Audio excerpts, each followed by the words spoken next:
Everybody, Tim from American Patriots Gear with a video going out. I promised a friend of mine, Brian, that I would get this video out and many more because it's hard to find on the internet. They're taking it down, and when I say they, you got Facebook, Twitter, a lot of social media places are taking the videos down, and it's just not right.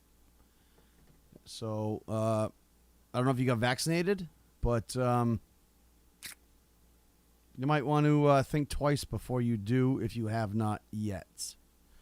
I know everybody has something to say about it. It's just the way it's always going to be. It's always been that way. It always will be that way. But listen to some facts, I guess. Make your own decision. Here we go. Then head of the CDC, the Center for Disease Control in Atlanta, is now in private industry. He devised the swine flu program, and he pushed it. You began to give flu shots to the American people in October of '76. October 1st. By that time, how many cases of swine flu around the world had been reported? There had been several reported, but none confirmed. There had been cases in Australia that were reported by the press, by the news media. There were cases in... None confirmed. Did you ever uncover any other outbreaks of swine flu anywhere in the world? No. Now, nearly everyone was to receive the shot in a public health facility where a doctor might not be present. Therefore, it was up to the CDC to come up with some kind of official consent form, giving the public all the information it needed about the swine flu shot. This form stated that the swine flu vaccine had been tested. What it didn't say was that after those tests were completed, the scientists developed another vaccine. And that was the one given to most of the 46 million who took the shot. That vaccine was called X53A. Was X53A ever field tested? I can't say. I would have to... It wasn't. I don't know. I would think that you're in charge of the program. I would have to check the records. I haven't looked at this in some time. The information form, the consent form, was also supposed to warn people about any risks of serious complications following the shot. But did it? No, I had never heard of any reactions other than a sore arm, fever, this sort of thing. Judy Roberts' husband, Gene, also took the shot. Yes, I looked at that document. I signed it. Nothing on there said I was going to have a heart attack or I'd get Guillain-Barré, which I never heard of. What if people from the government, from the Center for Disease Control, what if they had indeed known about it? What would be your feeling? They should have told us. Did anyone ever come to you and say, you know something, fellas? There's the possibility of neurological damage if you get into a mass immunization program? No. No one ever did? No. Do you know Michael Hatwick? Yes. Mm-hmm. Dr. Michael Hatwick directed the surveillance team for the swine flu program at the CDC. His job was to find out what possible complications could arise from taking the shot and to report his findings to those in charge. Did you know ahead of time, Dr. Hatwick, that there had been case reports of neurological disorders, neurological illness, apparently associated with the injection of influenza vaccine? Absolutely. You did? Yes. How'd you know that? By review of the literature. So you told your superiors, the men in charge of the swine flu immunization program, about the possibility of neurological disorders? Absolutely. What would you say if I told you that your superiors say that you never told them about the possibility of neurological complications? That's nonsense. I can't believe that they would say that they did not know that there were neurological illnesses associated with influenza vaccination. That simply is not true. We did know that. I've said that Dr. Hatwick had never told me of his feelings on this subject. Then he's lying. I guess you would have to make that assumption. Then why does this report from your own agency, dated July 1976, list neurological complications as a possibility? I think the consensus of the scientific community was that the evidence relating neurologic disorders to influenza immunization was such that they did not feel that this association was a real one. You didn't feel it was necessary to tell the people that information? I think that over the years we have tried to inform the American people as fully as possible. As part of informing Americans about the swine flu threat, Dr. Sensor's CDC also helped create the advertising to get the public to take the shot. Let me read to you from one of your own agency's memos planning the campaign to urge Americans to take the shot. The swine flu vaccine has been taken by many important persons, he wrote. Example, President Ford, Henry Kissinger, Elton John, Muhammad Ali, Mary Tyler Moore, Rudolph Nureyev, Walter Cronkite, Ralph Nader, Edward Kennedy, etc., etc. True? I'm not familiar with that particular piece of paper, but I do know that at least of that group, President Ford did take the vaccination. Did you talk to these people beforehand to find out if they planned to take the shot? I did not know. Did anybody? I do not know. Did you get permission to use their names in your campaign? I do not know. Mary, did you take a swine flu shot? No, I did not. Did you give them permission to use your name saying that you had or were going to? Absolutely not. Never did. Did you ask your own doctor about taking the swine flu shot? Yes, and at the time he thought it might be a good idea. But I resisted it because I was leery of having the symptoms that sometimes go with that kind of inoculation. So you didn't? No, I didn't. Have you spoken to your doctor since? Yes. And? He's delighted that I didn't take that shot. You're in charge. Somebody's in charge. This is your advertising strategy that I have a copy of here. Who's it signed by? This one is unsigned. But you'll acknowledge that it was your baby, so to speak. It could have been from the Department of Health, Education, and Welfare. It could be from CDC. I don't know. I'll be happy to take responsibility for it. It's been 3 years now since you fell ill with GBS, right? Right. Has the federal government, in your estimation, played fair with you about your claim? No, I don't think so. It seems to be dragging on and on and on. And really, no end in sight that I can see at this point.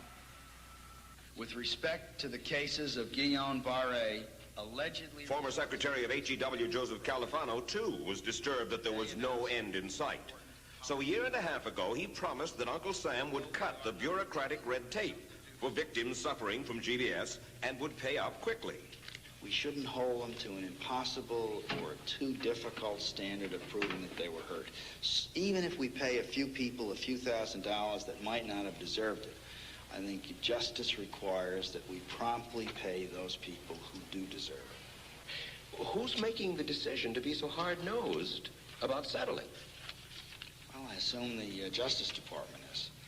Griffin Bell before he left? Well, the Justice Department agreed to the statement I made. It was cleared word for word with the lawyers in the Justice Department by my HEW lawyers. And that statement said, in effect... That statement said that we should pay Guillain-Barré claims without regard to whether the federal government was negligent if they resulted from the swine flu shot. I think the government knows it's wrong. If it drags out long enough, that people will just give up. Let it go. I am a little more adamant in my thoughts than my wife is because I told Judy to take the shot. She wasn't going to take it, and she never had shots. And I'm mad with my government because they knew the facts, but they didn't release those facts because if they had released them, the people wouldn't have taken. And they can come out tomorrow and tell me there's going to be an epidemic, and they can drop off like flies to next to me. I will not take another shot that my government tells me to take. Meantime, Judy Roberts and some 4,000 others like her are still waiting for their day in court.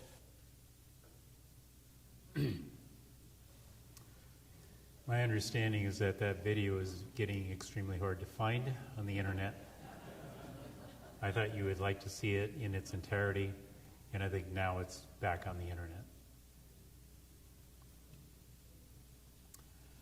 We're going to take a look at the emergency use authorization documents, and I know that this is going to be looking at a number of numbers, but I think it's important for you to understand what's really in those documents so that you have a better argument for dealing with people talking about vaccinations and the potential consequences. So this is my website.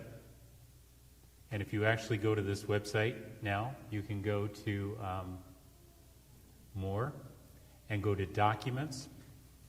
If you go to that Documentation tab and scroll down, you will find over 60-some papers detailing much of what we've been talking about here, a lot of things that we haven't been talking about, including information that relates to the fact that the argument that you want to have an antibiotic form to something may not be a good idea.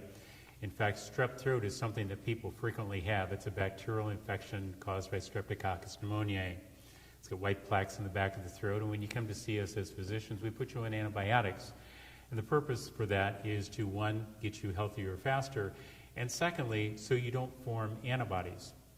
Because when you form antibodies to that particular bacteria, the antibodies also see two of the valves of your heart as looking an awful lot like that bacteria and attack your valves, producing something called rheumatic heart disease.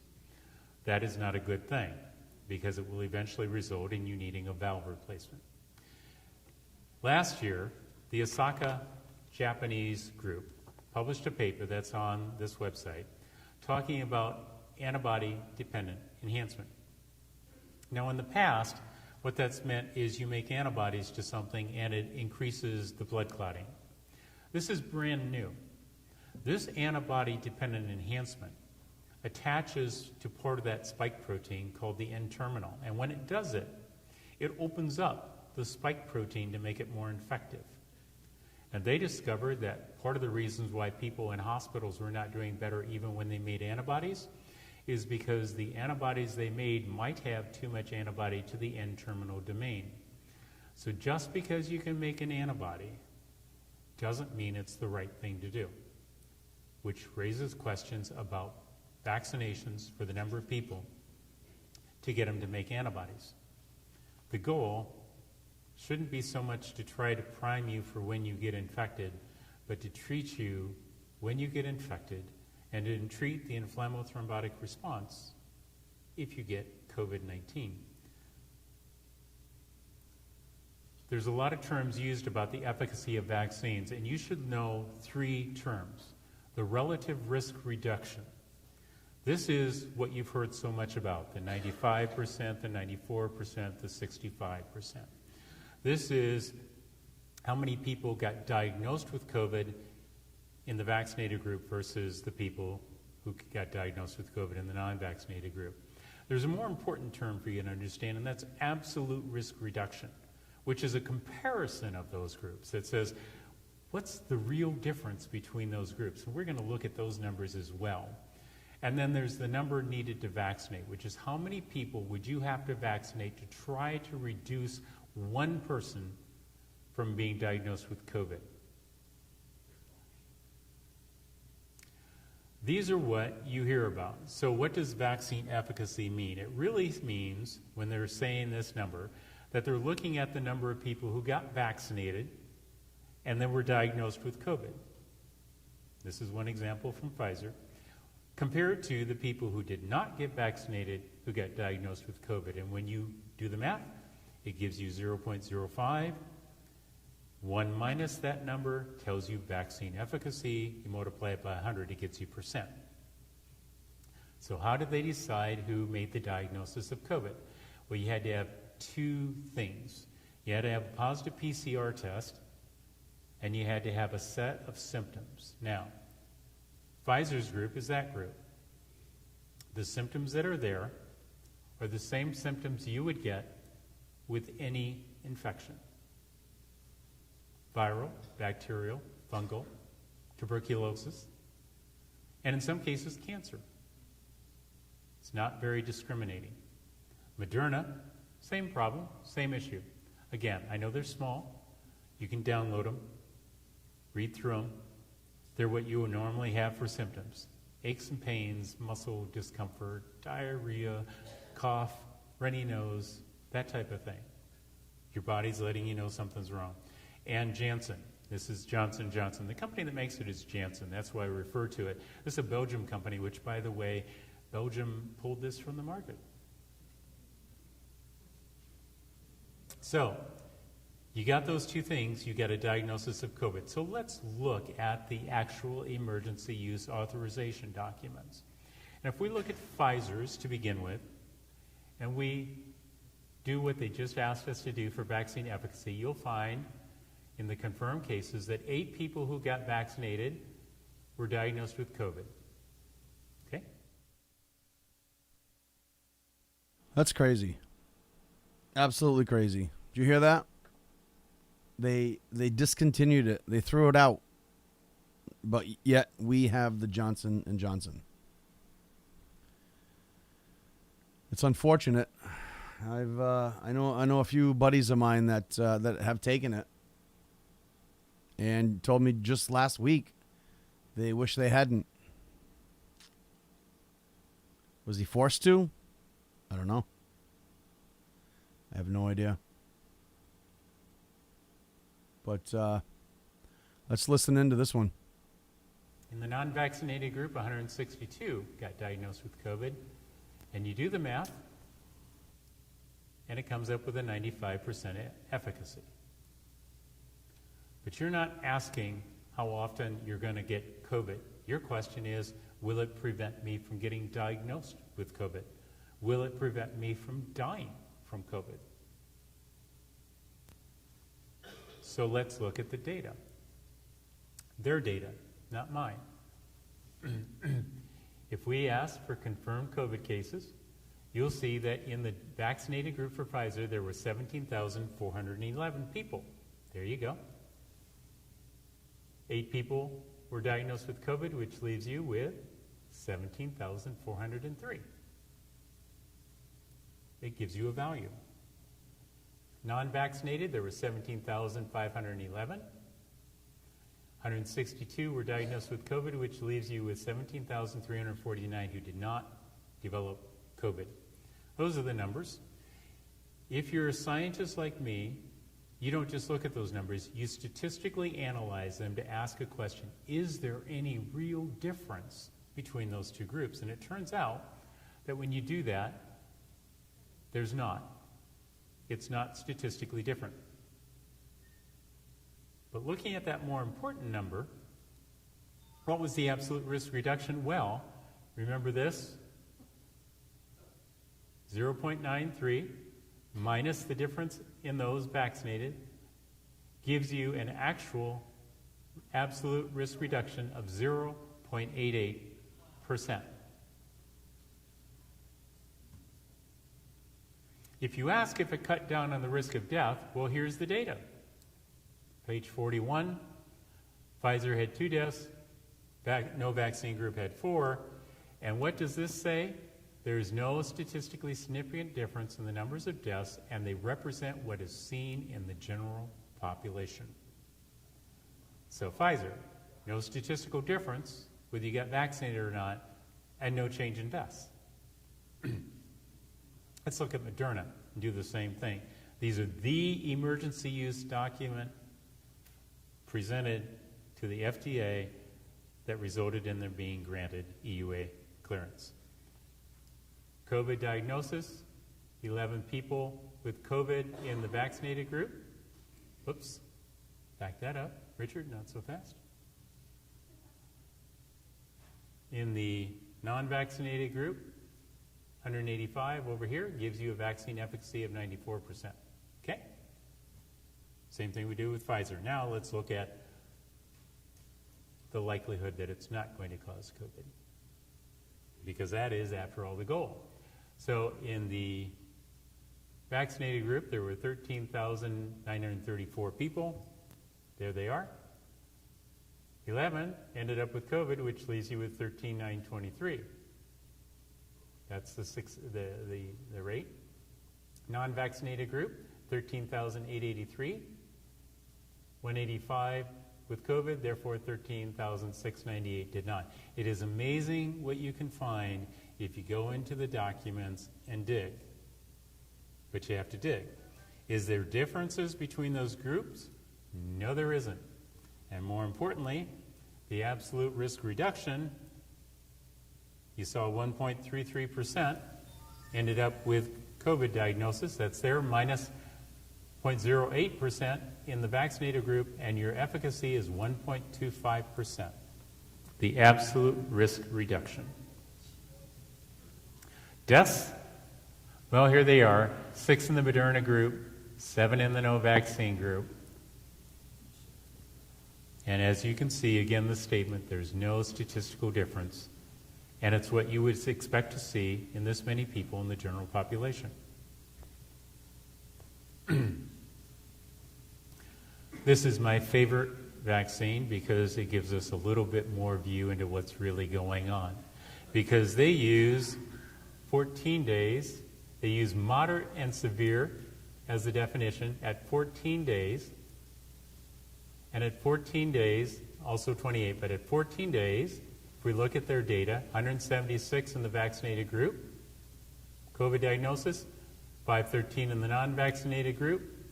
At 14 days, that gives you that efficacy of, thank you. Reading glasses, please. 66%. Okay? 28 days, they also have that data. 114 diagnosed in the vaccine group, 326 in the non-vaccine group, and the efficacy here is 0.65 or 65%, right? All right, those are the numbers reported. Let's tease it apart and look at the information we really want to know, which is the likelihood that you won't develop COVID. All right? So, using the definition of moderate to severe or critical COVID, at 14 days, you'll see 21,636 in the vaccinated group. 176 got vaccinated, leaves you at 21,460. Non-vaccinated group, there are 21,574 people.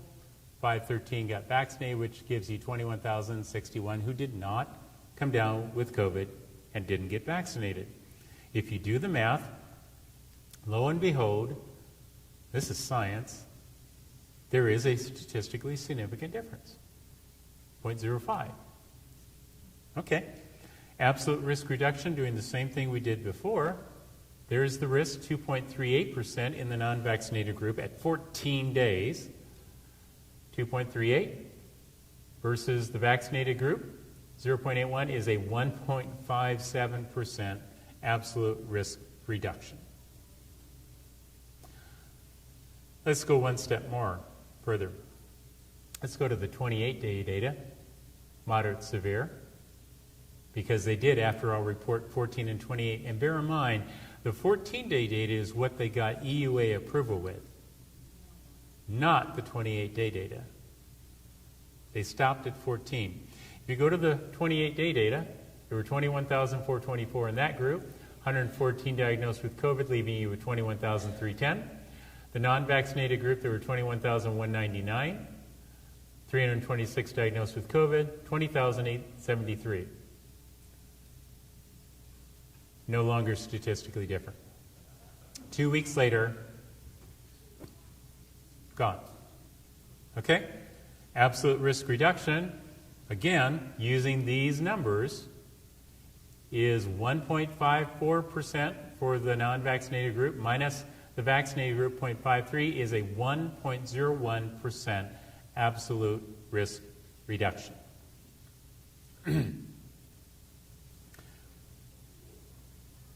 We're going to go farther down the rabbit hole. We're going to go from table 14 to table 15, which also was not used for EUA authorization. Why is that critical? Because every time you do a clinical research study in more than one site, you have everybody making their decisions non-centrally. But everything goes to a central core lab where the people in charge make a decision, yes or no. And it turns out that the results are very interesting when you compare what everybody out there said versus the central lab, which is even mentioned in the EUA document for Janssen. And all you had to do was go one table further in the EUA documents.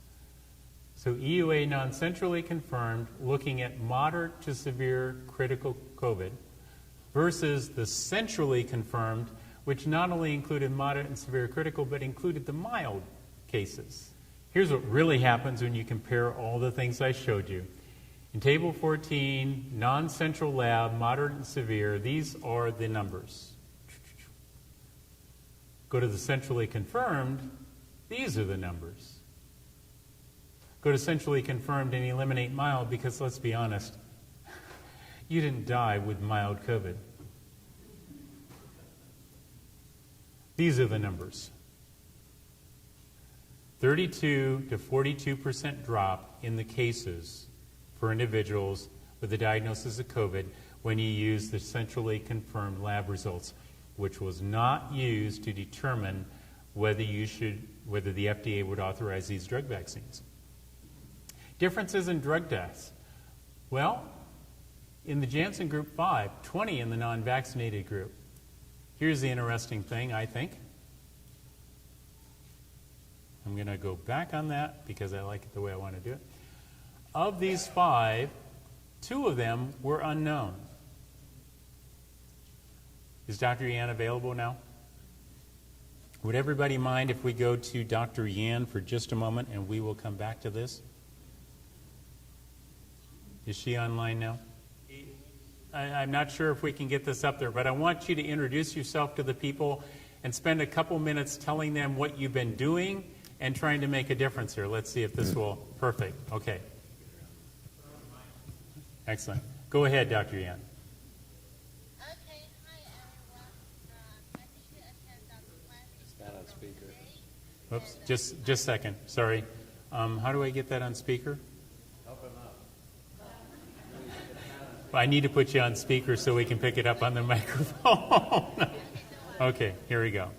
Oh, this is FaceTime. That's Skype. Okay.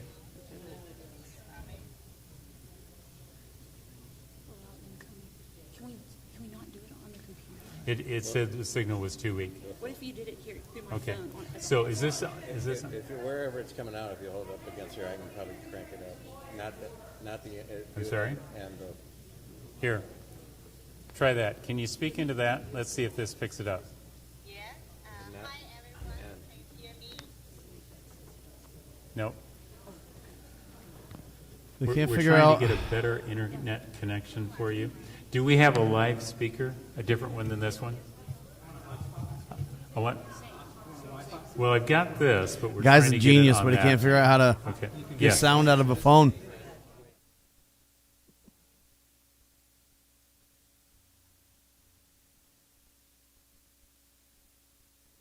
Yeah, that's funny. That's funny right there. He did get it up and running though. So let's go back to him and there we go. She's on the live screen now. Can everyone see me now? I cannot Yes. see anyone Yes, now. you are good. They can all see you So, on the big screen. So, Dr. Fleming, should I talk now? Yes. Okay, although I cannot see anyone now from the camera, but I want to say hi to everyone here. Very happy to meet you guys today, and I'm very happy that yeah, I can see you.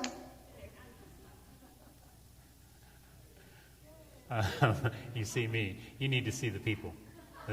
Should be back in a minute. Hold on.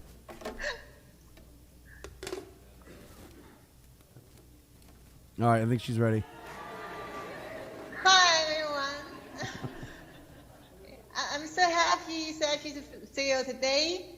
And again, as I said, I'm so happy that Dr. Fleming invited me to attend his conference, which is about the very important facts about COVID-19 virus. So let me briefly introduce myself. I am Dr. Li-Meng Yan. I'm from the University of Hong Kong, and I worked in the WHO reference lab with the top virus expert in the world for 5 years there until I came to US last April. And the reason I came to US is because back to last January, when I conducted a secret investigation about the COVID-19 virus happened in Wuhan on behalf of the WHO reference lab, I found out the real origins of this COVID-19 virus. And that is terrible, because when I realized it, that day was 16 January 2020. And that included several points, including first, China government is covering up the things with WHO, because WHO got my report back to even end of December 2019, since I started to conduct the investigation. But they still keep silence, change the word. And the other thing, including that there were human-to-human transmission exist back to December 2019. And this will be a great outbreak or pandemic according to the situation in Wuhan at that time, if we don't do anything to control it. And the next thing is a picture of this virus. There will be terrible mutant if there is an outbreak later. And the most important thing is, I realized that based on all my intelligence including the hospital, laboratories, from military and also civilian part, and also the CDC in China, all of them together with my expertise and knowledge show me that this virus is not from nature. There is no animal which are the host, and also the seafood market is not the place origin of this virus. It's just one place of the outbreak. What happened is this virus actually is from the Chinese military. It is the virus the China military get in the projected working for China government to search some bad virus which is suitable, and then later there are a lot of scientists do the gain of function experiment to make this virus has different features. And also they release it intentionally, not by the lab accident, to the community, and then made the outbreak out of control.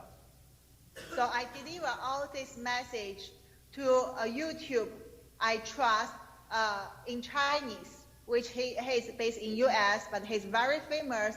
I didn't know him, but that's the only way I think I can trust to deliver the message, because I want to let the government know these things is revealed on YouTube, and I know they are listening to this YouTuber. China central government listening to this YouTuber. So I want to give pressure to them to force them act and then control the outbreak in time in case there are worse things happen. So I was lucky. I managed to contact that YouTuber.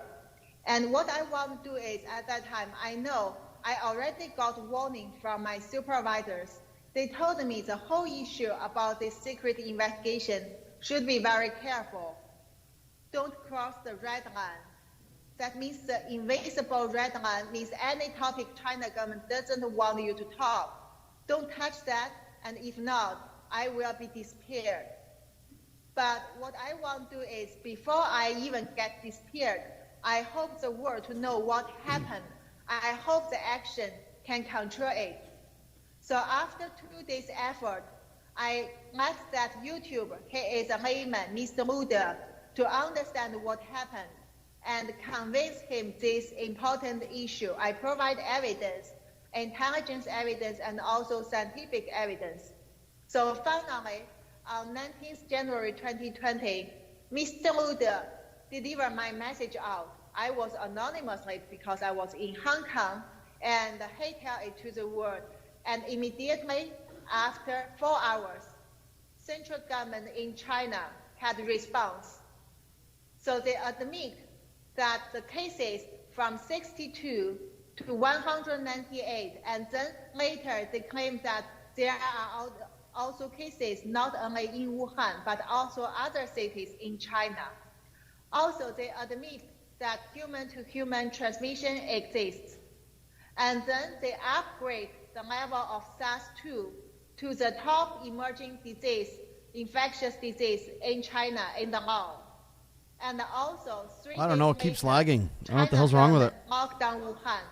Also, it's inhumanity. She chimed in. I can't understand Chinese food, let alone someone speaking it. To control the situation. At least if not, it will be worse than we see now. But somehow China government takes advantage of the outbreak and let it spread all over the world. Meanwhile, they are preparing the fake evidence to tell people this is from nature. So the top scientists in the world, including the Wuhan lab scientist, bad woman Zheng Lishi, I think most of people know her now, they throw out their fabricated virus, which they claim as a nature father of the SARS-CoV-2, but actually it's the wrong one. They throw it out and submit to the Nature magazine, Nature I can't Medicine take this magazine, lady anymore. and publish it later. So because of my revelation at that time triggered the whole government, and they have to do it all in a rush. That's why there are more problems happened. And that's why I keep review this problem when it happened from January to April. And also Listening to that's her why hurts. we can say the evidence are verified from Peter Daszak's email, from Dr. Fauci's email. It proved that they are the people who get involved into China's misinformation campaign. China is working on develop the non-restricted bioweapon. I define it as unrestricted bioweapon. It is actually not like the traditional one. It is their experience learned from SARS-1, learned from MERS, and learned from other emerging disease. They realize that coronavirus is one of the best material to develop such novel bioweapon. This bioweapon doesn't need to be high lethal rate. It can be only 2% death rate. But the key point is, because it looks like from nature, they guarantee it looks like from nature. And then when they release it, people won't notice it. And then they will destroy the enemy countries' medical facilities, economics, social. I just can't. I can't do it.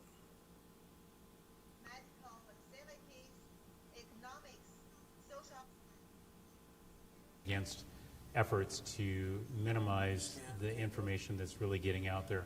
But I think one of the big caveats in life is that when you see clinical researchers and scientists struggling to get out there, as we coalesce and get a chance to work with each other and get the word out there, you will see us breaking through barriers that have been put in our way and in your way.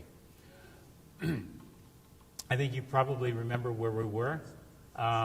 In summary, what Dr. Yan, I guess, sometimes people, have challenges because there's a different accent. I would say that her English is probably better than my Chinese. And it's important to know what she's coming out and telling you is that she's been working with the people that were involved with SARS-CoV-1 and SARS-CoV-2, and she has firsthand knowledge of the research that was done and the changes, the gain of function that was done. And you should really think of this virus like so many other products. It was paid for and designed in the United States and built in China. And she's correct when she says we need to hold these people accountable, because if you think that SARS-CoV-2 was the last thing they were doing, you would be sadly mistaken.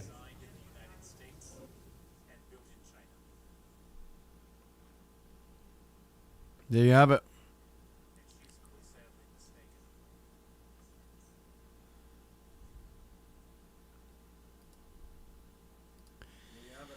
It was paid for and designed. Did you hear that? Should I say it? Or am I going to get in trouble? It's fucking internet. All right. I'm going to fix this later. Thanks for tuning in.